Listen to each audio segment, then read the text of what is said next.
What if the thing you're trying to fix isn't broken?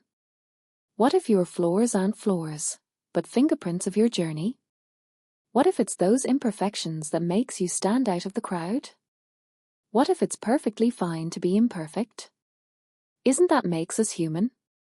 Isn't that makes us who we are?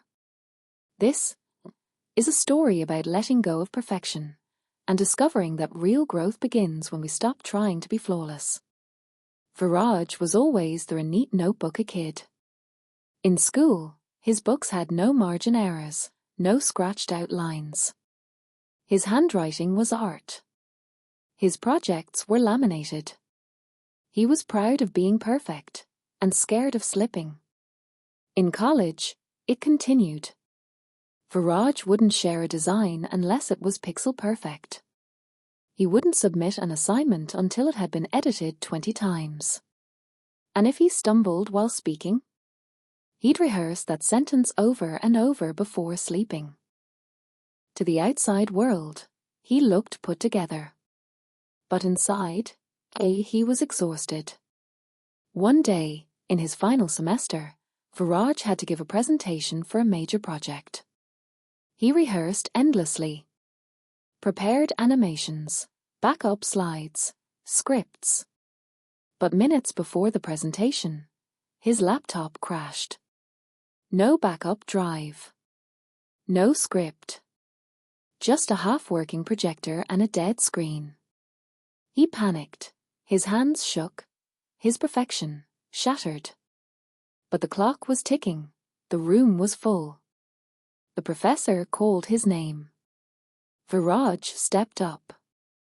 And for the first time in his life, he spoke without notes. It wasn't smooth. He stumbled, forgot stats, even said, "Oopsie" out loud once. But he was real. The class leaned in. They laughed when he laughed. They nodded when he paused.